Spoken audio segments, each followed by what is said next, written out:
નમસ્કાર વિદ્યાર્થી મિત્રો, ધોરણ 3 ગણિત ચેપ્ટર નંબર 6 આપલેની ગમત એના વિશે આજે આપણે જોઈએ. તો આપલેની ગમત ક્રિકેટની રમત. ક્રિકેટ મેચમાં શ્રીલંકાએ 235 રન બનાવ્યા. ભારતે 123 રન બનાવ્યા છે. રમત ચાલુ છે મિત્રો. વિચારજો કે શ્રીલંકાએ મેચમાં 235 રન બનાવ્યા છે. એમનું બેટિંગ પૂરું થઈ ગયું છે, 235 રન બનાવ્યા છે, અને ભારતનું બેટિંગ ચાલુ છે, તેમણે 123 રન બનાવ્યા છે. રમત હજી ચાલુ છે. ભારતને જીતવા માટે કેટલા વધારે રનની જરૂર પડે?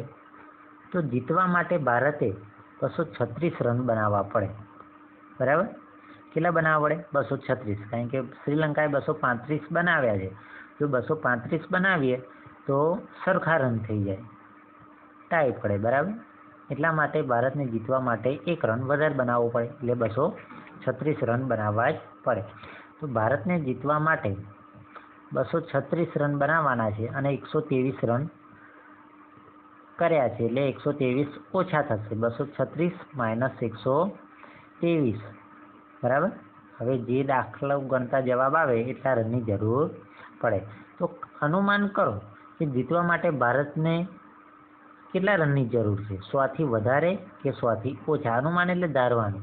તો વિચારો, 236 કરવાના છે ને 123 કર્યા છે. બરાબર? તો 123માં બીજા 100 ઉમેરીએ તો 223 થશે. તો આપણે 100 કરતાં વધારે રનની જરૂર પડે. બરાબર? 100થી વધારે. કારણ કે 123 બનાવ્યા છે અને 100 ઉમેરી દઈએ તો 223 થાય. આપણે બનાવવાના છે 236, એટલે 100થી વધારે રનની જરૂર પડશે. હવે આપણે દાખલો ગણીશું. તો જુઓ, જીતવા માટે રનની જરૂર. જીતવા માટે કેટલા રન જોઈએ? 236. બરાબર? 236 લખ્યા છે. અને ભારતે કરેલા રન તો કેટલા કર્યા? 123. તો અહીં 123 લખેલા છે. હવે બાદબાકી કરીશું. બાદબાકીમાં એટલું યાદ રાખવાનું કે હંમેશા દાખલામાં મોટી રકમ ઉપર આવે છે. બરાબર? હવે જીતવા માટે રનની જરૂર 236ની છે અને ભારતે કરેલા રન 123. તો 123 કેમ બાદ કરવાના? કેટલા રન થઈ ચૂક્યા છે. હવે એ બાદ કરતાં કેટલા રન બાકી રહેશે એ આપણે જોવાનું છે. તો જેટલા રન બાકી રહે એ જીતવા માટેના રન બાકી છે એવું ગણવાનું છે. ચલો, 236 - 123.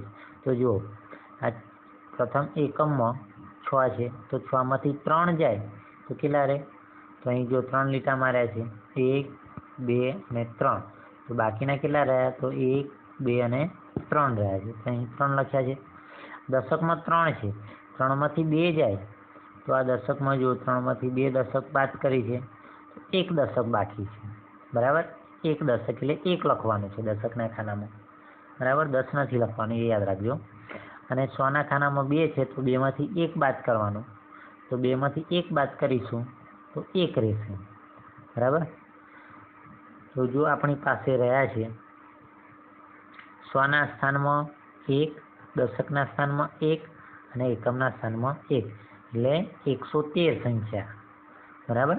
તો જીતવા માટે ભારતે 113 રન કરવા પડે. હવે આગળ જોઈએ. તો આ દાખલો તમારી જાતે ગણવાનો પ્રયત્ન કરો. જો ગીતા પાસે તેના પાકીટમાં 368 રૂપિયા હતા. યાદ રાખજો, ગીતા પાસે પાકીટમાં કેટલા હતા? 368 રૂપિયા હતા. તેને 123 રૂપિયાનું પુસ્તક ખરીદ્યું. કેટલા રૂપિયાનું પુસ્તક ખરીદ્યું? 123 રૂપિયાનું. હવે તેના પાકીટમાં કેટલા રૂપિયા રહ્યા? તો વિચારો તો કે 368 હતા અને 123 રૂપિયાનું પુસ્તક ખરીદ્યું. તો રૂપિયા વધશે કે ઓછા થશે? ઓછા થશે. બરાબર? હવે તેના પાકીટમાં બાકી રહેલા રૂપિયા 368. પુસ્તક 123 રૂપિયાનું ખરીદ્યું એટલે ઓછા 123. તો બરાબર આપણે દાખલો ગણી દઈએ. તો અહીં પણ અનુમાન કરવાનું છે કે અનુમાન કરો કે ગીતાના પાકીટમાં બાકી રહેલા રૂપિયા તો 200 કરતાં વધારે કે 200 કરતાં ઓછા? તો 123 છે, એની અંદર આપણે 200 ઉમેરીએ તો 323 થશે. બરાબર? કારણ કે આ 123 છે, એની અંદર આપણે પહેલાં 100 ઉમેરીએ તો 223 થાય. 223માં પછી 100 ઉમેરીશું તો 323 થશે, બરાબર. આ 100 ઉમેર્યા પ્રથમ વાર તો 223 થાય, અને હજી 100 ઉમેરીશું 200 ઉમેરવાના એટલા માટે તો 323 થાય, બરાબર. 323 થાય. તો 200 કરતાં કેવા રૂપિયા આવશે? વધારે, બરાબર. કારણ કે ગીતાના પાકીટમાં બાકી રહેલા રૂપિયા તો 200 કરતાં કેવા હશે? વધારે. કારણ કે 123માં 200 ઉમેરીશું 323 થશે, બરાબર. અહીં 368 છે, એમ માટે 200 કરતાં વધારે. હવે આગળ જોઈએ દાખલો. તો જો ગીતાના પાકીટમાં રહેલા રૂપિયા, તો એના પાકીટમાં કેટલા હતા? પ્રથમ 368 હતા, અને એને કેટલા રૂપિયાનું પુસ્તક ખરીદ્યું? તો 123 રૂપિયાનું પુસ્તક ખરીદ્યું, બરાબર. હવે બાદબાકી કરી. જો 8માંથી 3 જાય તો કેટલા રહે? તમે વિચાર. તો જો તમને બાદબાકી કરતાં સરળ પડે એ રીતે શીખવાડું. 8માંથી 3 ગયા તો 3 નહીં ગણવાના, 3 પછીની સંખ્યા આવે ત્યાંથી ગણવાની શરૂઆત કરવાની. તો 3 પછી કઈ સંખ્યા આવે? 4, 5, 6, 7 અને 8, બરાબર. તો આ કેટલા લીટા થયા? 1, 2, 3, 4 અને 5. તો કેટલા રહેશે? 5. તમારે દાખલો આ રીતે પણ ગણી શકાય. જો, બરાબર. હવે 6માંથી 2 બાદ કરવાના છે, બરાબર. તો આપણે 2 બાદ થઈ ગયા તો 2 ગણવાના નહીં. 2ની આગળ કઈ સંખ્યા આવે? 3. 3થી ક્યાં સુધી? તો 6 સુધી જવાનું આપણે, બરાબર. તો 3થી 6 સુધી જઈએ. ચલો 2 ગતા રહ્યા એટલે 3, 4, 5, 6, બરાબર. તો કેટલા થાય લીટા? 1, 2, 3, 4.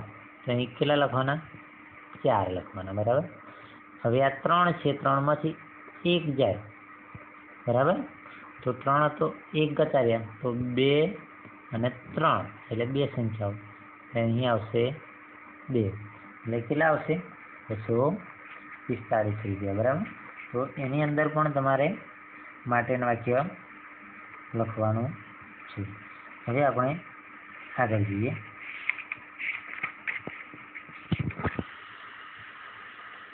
જો તમે શરીફાને મદદ કરી શકો એવું કહ્યું છે. તમે શરીફાને મદદ કરી શકો તો આપણે એ પણ જોઈએ. આપણે શરીફાને મદદ કરવાની છે. ચલો જોઈએ. તો શરીફાની માતાએ તેને કેટલીક વસ્તુઓ ખરીદવા માટે બજારમાં મોકલી. તેણે તેને રૂપિયા 245 આપ્યા. યાદ રાખજો, કેટલા રૂપિયા આપ્યા? એની મમ્મીએ 245 રૂપિયા આપ્યા. તો શરીફાએ રૂપિયા 127માં 1 કિગ્રા એટલે કે 1 કિલોગ્રામ કપડાં ધોવાનો પાવડર ખરીદ્યો. દુકાનદારે તેને 98 રૂપિયા પરત કર્યા, એટલે કે પાછા આપ્યા 98 રૂપિયા, બરાબર. હવે આપણે જોઈએ. તો ચલો, કિલોગ્રામને કિગ્રા તરીકે દર્શાવાય છે. દુકાનદારે તેને બરાબર રૂપિયા આપ્યા છે. તમને શું લાગે છે કે દુકાનદારે તેને બરાબર રૂપિયા આપ્યા છે? તો મિત્રો આપણે ગણતરી કરી જોઈએ, બરાબર. તો એની પાસે 245 હતા અને 127 રૂપિયાનો કપડાં ધોવાનો પાવડર ખરીદ્યો. એટલે 245માંથી 127 શું કરીશું? આપણે બાદ કરીશું. તો ચલો અહીં જો શરીફા પાસે રૂપિયા હતા તો કેટલા હતા? 245. પાવડરની કિંમત કેટલી હતી? 127 રૂપિયા લખેલી છે, બરાબર. પાવડર ખરીદ્યો એટલે ઓછા થશે, તો અહીં આપણે બાદબાકી કરીશું, બરાબર. ચલો હવે આ 5માંથી 7 કાઢવાના છે. જાય ના જાય, બરાબર. 5 નાના છે અને 7 મોટી સંખ્યા છે, એટલે 5માંથી 7 જશે નહીં. તો આપણે શું કરીશું એટલું યાદ રાખો કે જ્યારે આવું થાય, ઉપરની સંખ્યા નાની હોય, નીચેની સંખ્યા મોટી હોય, તો આપણે બાજુના અંક પાસે દસકો લેવા જવું પડે, બરાબર. ચલો બાજુનો અંક કોણ છે? 4. તો 4 ઉપરથી દસકો લઈએ એટલે એ જે સંખ્યા હોય એમાંથી 1 ઓછો થઈ જાય. 4 હોય તો 3 થઈ જશે. તો એની ઉપર આપણે કેટલા લખીશું? 3 લખીશું, બરાબર. અને અહીં થઈ જશે દસકો લાયા અને બીજા 5 હતા એટલે ટોટલ કેટલા થાય આપણી જોડે? 15 થાય. એટલું યાદ રાખજો. ટોટલ કેટલા થાય? 15. કારણ કે દસકો લાયા અને બીજા 5 હતા એટલે 15 ને 5 છે કે એને ઉપર 15 લખ્યા છે, બરાબર. તમારે ત્રિકોણ ઉપર 10 ને નીચે 5 રહેવા દો તો પણ ચાલે. ચલો 15માંથી 7 કાઢવાનું હતું, તો 7 જતા રહ્યા એટલું વિચારો. તો 7 પછીની કઈ સંખ્યા આવે? 8. તો 8થી ગણવાનું 15 સુધી. 8, 9, 10, 11, 12, 13, 14, 15, બરાબર. આપણે કેટલા લીટા થયા ગણો? 1, 2, 3, 4, 5, 6, 7, 8. તો અહીં કેટલા લખાશે? પ્રથમ 8 લખવાના છે. ચલો આ 3માંથી 2 કાઢવાના છે. 3માંથી 2 જાય તો 3 પછીની કઈ સંખ્યા આવે? સોરી, 2 પછીની 3, તો 1 જ વધે. 3માંથી 2 જાય તો 1 જ રહે, તો ગણતરી કરવાની પણ જરૂર ના પડે, તમને મળે પણ આવડી જાય, બરાબર. હવે આ 2માંથી 1 જાય તો કેટલા રહે? 1. એ પણ તમને આવડી જાય. 2 વિદ્યાર્થી હોય, 1 જતો રહે તો 1 જ રહે, તો એ રીતે ગણવાનું. તો કેટલા રૂપિયા આપવા પડે? અને 118 રૂપિયા શરીફાને પાછા આપવા પડે, બરાબર. કેટલા રૂપિયા? 118. અને તે કેટલા આપતો હતો? 98. આપણે રકમમાં જોયા ને, જુઓ. તો તે પરત કેટલા આપ્યા હતા? 98 રૂપિયા. તો ખરેખર તેને ઓછા આપ્યા હતા, એને 118 રૂપિયા આપવા પડે, બરાબર. તો તેથી દુકાનદારે શરીફાને રૂપિયા 118 આપવાના હતા. તો વેપારીએ શરીફાને કેટલા રૂપિયા વધારે આપવા જોઈતા હતા? બરાબર. એને 98 આપ્યા હતા, 118 આપવાના હતા, બરાબર. તો આપણે 118માંથી 98 જે આપ્યા હતા એ બાદ કરી દઈએ તો કેટલા વધારે આપવા જોઈએ એને એ આપણને મળી જાય. તો 118 - 98 કરીશું આપણે, ઓછા 98, બરાબર. ચલો 8માંથી 8 જાય તો 0 રહે, તો તમને આવડે. 1માંથી 9 જશે? ના જાય. આપણે અહીં 10 લઈશું તો અહીં તો 1 જ છે, અને 1 ઓછો કરી દઈશું તો કેટલા થઈ જશે? 0. અને 10 લાયા અને 1 આપણી જોડે હતો એટલે કેટલા થયા? 10 ને 1 11. તો અહીં આપણે 11 લખીશું, બરાબર. તો 11માંથી 9 જાય તો 9 જતા રહ્યા, તો 10, 11, તો 2 જ રહેશે આપણી પાસે. કેટલા રહેશે? 2. તો વેપારીએ શરીફાને 20 રૂપિયા વધારે આપવા જોઈતા હતા, બરાબર. એને તો 98 આપ્યા હતા, જો 20 આપ્યા હોત તો 118 થઈ જાય. એ રીતે. ચલો મહાવરાના દાખલા છે એ જોઈએ. કે બાળ કાચબાની ઉંમર 33 વર્ષ છે. જે બાળ કાચબો એટલે નાનો કાચબો છે, એની ઉંમર 33 વર્ષ છે. તેની માતા કાચબાની ઉંમર એટલે તેની માતા કાચબાની માતા, બરાબર, કાચબી, એની ઉંમર કેટલી છે? 150 વર્ષ છે. તો કાચબી કરતાં બાળ કાચબો કેટલો નાનો છે? બરાબર. કે કાચબી કરતાં બાળ કાચબો કેટલો નાનો છે? તો 150 વર્ષ જે કાચબીના છે એમાંથી આપણે 33 વર્ષ કાચબાની ઉંમર બાદ કરી દઈએ. તો ચલો અહીં દાખલો ગણેલો છે, થોડું ઘણું આપણે જોઈ લઈએ. તો જો કાચબાની ઉંમર છે કાચબીની 150 વર્ષ અને બાળ કાચબાની ઉંમર 33 વર્ષ. 150 - 33 કરેલો છે. જો અહીં 10 લીધો છે અને 0 ઉપર લીટો નથી માર્યો અને 1 લખેલો છે. 10 લીધો એટલે આપણે 10 ગણવાના. કેટલા ગણવાના? 10. એટલે યાદ આવ્યું. 10માંથી 3 જાય તો 7 રહે, બરાબર. 10માંથી 3 જાય તો 4થી ગણવાનું. 4, 5, 6, 7, 8, 9, 10. 1, 2, 3, 4, 5, 6, 7. તો જો આ 7 લખેલા છે. પછી આ 4 છે, 4માંથી 3 જતા રહે તો 1 રહે, એ પણ આવડે તમને. અને આ 1માંથી કશું કાઢવાનું નથી, નીચે કોઈ સંખ્યા અહીં છે નહીં, એટલે 1નો 1 રહેશે, બરાબર. એ મુજબ અહીં 1નો 1, એટલે બાળ કાચબો કાચબી કરતાં 117 વર્ષ નાનો છે એવું તમારે માટેનું વાક્ય લખવું પડે. આના વ્યવહારિક દાખલા કહેવાય મિત્રો, બરાબર. કે આવું માટેનું વાક્ય તમારે લખવું પડે. હવે આપણે આગળ જોઈએ.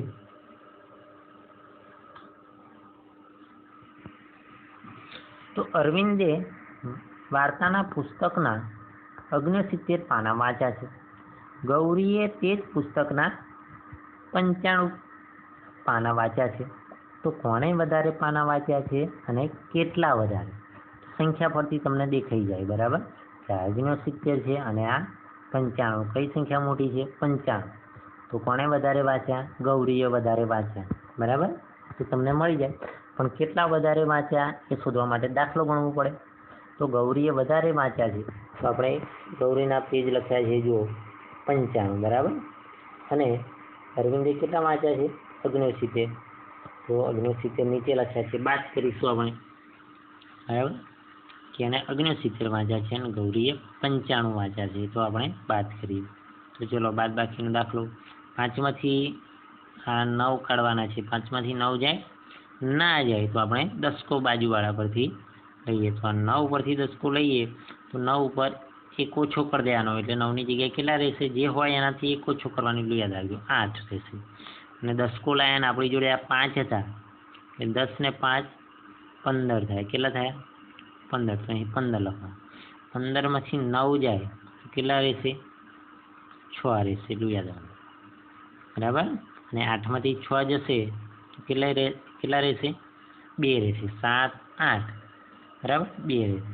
તો કેટલો તફાવત આવ્યો? 26 પાના, બરાબર. તો ગૌરીએ 26 પાના વધારે વાંચ્યા કહેવાય. હવે આગળ જોઈએ. ત્રીજો દાખલો કે રીનાએ પોતાના ઘરના વિદ્યુત મીટરનું માપ નોંધ્યું. ગયા મહિનાનું મીટર માપન 118 હતું અને આ મહિનાનું મીટરનું માપ 193 યુનિટ હતું, બરાબર. આ 118 યુનિટ હતું અને આ મહિનાનું કેટલું હતું? 193 યુનિટ. તો એક મહિનામાં તેને કેટલી વીજળી વાપરી? તો મીટર તો તમારા ઘરે પણ હશે, બરાબર. હવે જુઓ, ગયા મહિને 118 હતું અને આ મહિને 193 થયું, વધી ગયું. વાપરે એટલે વધે, બરાબર. તો કેટલું વધ્યું? તો જે વધારો થયો એમાંથી જે ગયા મહિનાનું પાછળના મહિનાનું આપણે બાદ કરવું પડશે. તો આ મહિનાનું છે 193. તો આપણે કંઈ ખાલી જગ્યામાં લખીશું 193, બરાબર. અને ગયા મહિનાનું હતું 118. તો 193માંથી 118 બાદ કરવાના છે, બરાબર. ચલો 3માંથી 8 જશે? નહીં જાય. એટલે આપણે દસકો લેવાનો. 9 ઉપર કેટલા રહેશે? 8. અને 3 ઉપર દસકો લાવીને 3 હતા એટલે કેટલા થયા? તો 13 લખી દેવાના મિત્રો. 13માંથી 8 કાઢવાના. તો 8 કરતા રહ્યા તો 8 પછીની સંખ્યા કઈ આવે? 9, 10, 11, 12 અને 13 સુધી જવાનું, બરાબર, ઉપરની સંખ્યા સુધી. તો ચલો કેટલા રહ્યા? 1, 2, 3, 4, 5. કેટલા રહ્યા? 5. તો અહીં 5 લખીશું આપણે, બરાબર. ચલો 8માંથી 1 કાઢવાનું. તો 8માંથી 1 ઓછો થાય તો 7 રહે, એ તો આવડે તમને. 8 જણા હોય ને 1 ઓછો થાય તો 7. ચલો 1માંથી 1 જાય, 1 હોય અને 1 જતો રહે તો કોઈ સંખ્યા રહે ના રહે, 0, બરાબર. તો કેટલા રૂપિયા આવે? 75 રૂપિયા, બરાબર. તો લખવાનું કે એક મહિનામાં તેને કેટલી વીજળી વાપરી? 75 યુનિટ વાપર્યા કહેવાય. મિત્રો આ યુનિટ છે, બરાબર. તમારે એકમ લખવામાં ભૂલ ના થાય, યાદ રાખજો. આ પૈસા કે રૂપિયા નથી, આ 75 યુનિટ કહેવાય. શું કહેવાય? 75 યુનિટ. કેમ કે 193 પણ યુનિટ છે. 193 યુનિટમાંથી આપણે 118 યુનિટ બાદ કર્યા, તો 75 જે વધ્યા એ શું હોઈ શકે? યુનિટ, બરાબર. વીજળીનું માપન તો યુનિટ છે મિત્રો. આગળ જોઈએ. ખુશ્બુએ ₹125માં શર્ટ ખરીદ્યું અને ₹165માં પેન્ટ ખરીદ્યું. તો તેણે કુલ કેટલા રૂપિયા ખર્ચ કર્યો? તમે જાતે વિચારો. આ બાદ બાકીનો દાખલો છે કે સરવાળાનો? કેટલા રૂપિયા ખર્ચ કર્યો? તો તેને 2 વસ્તુ ખરીદી, એક શર્ટ, બીજું પેન્ટ. તો કેટલા રૂપિયા ખર્ચ કર્યો? તો શર્ટના રૂપિયા અને પેન્ટના રૂપિયા શું કરવા પડશે? આપણે ભેગા કરવા પડશે, એટલે કે સરવાળો કરવો પડશે. તો ચલો આપણે સરવાળો કરી જોઈએ, બરાબર. તો જો 165 રૂપિયા, તો આ પેન્ટના રૂપિયા લખેલા છે 165 અને 125 રૂપિયા શર્ટના લખેલા છે. તો આપણે સરવાળો કરવો પડશે. કેમ કે એને કેટલો ખર્ચ કર્યો એવું પૂછ્યું છે આપણને, બરાબર. અને તેને પેન્ટ અને શર્ટ ખરીદ્યું છે, તો દુકાનદારને એને પેન્ટ અને શર્ટના પૈસા જે થાય એ ચૂકવવા પડે. તો ચલો ખાલી જગ્યા રૂપિયામાં શર્ટ ખરીદ્યું. શર્ટ કેટલા રૂપિયામાં ખરીદ્યું? 125. તો આપણે ખાલી જગ્યામાં લખીશું 125. ચલો ખાલી જગ્યામાં પેન્ટ ખરીદ્યું તો 165, બરાબર. ચલો સરવાળો કરીએ. 5 ને 5 કેટલા થાય? 10 થાય. સરવાળા તો તમને આવડે છે. 10 થાય તો દશકની શૂન્ય મૂકવાની અને વધી 1 કોની ઉપર? 6 ઉપર. ચલો 6 અને 1 વધી 7. 7માં આ નીચેના 2 ઉમેરો. 7માં 2 ઉમેરી એટલે 8 9 થશે. 9 અને 1 ને 1 2 એટલે કેટલા રૂપિયા થાય? 290 રૂપિયા. બરાબર. એ ખાલી જગ્યામાં લખવાનું, તેને બધા મળીને 290 રૂપિયા ચૂકવ્યા થશે. બરાબર. અથવા ખર્ચ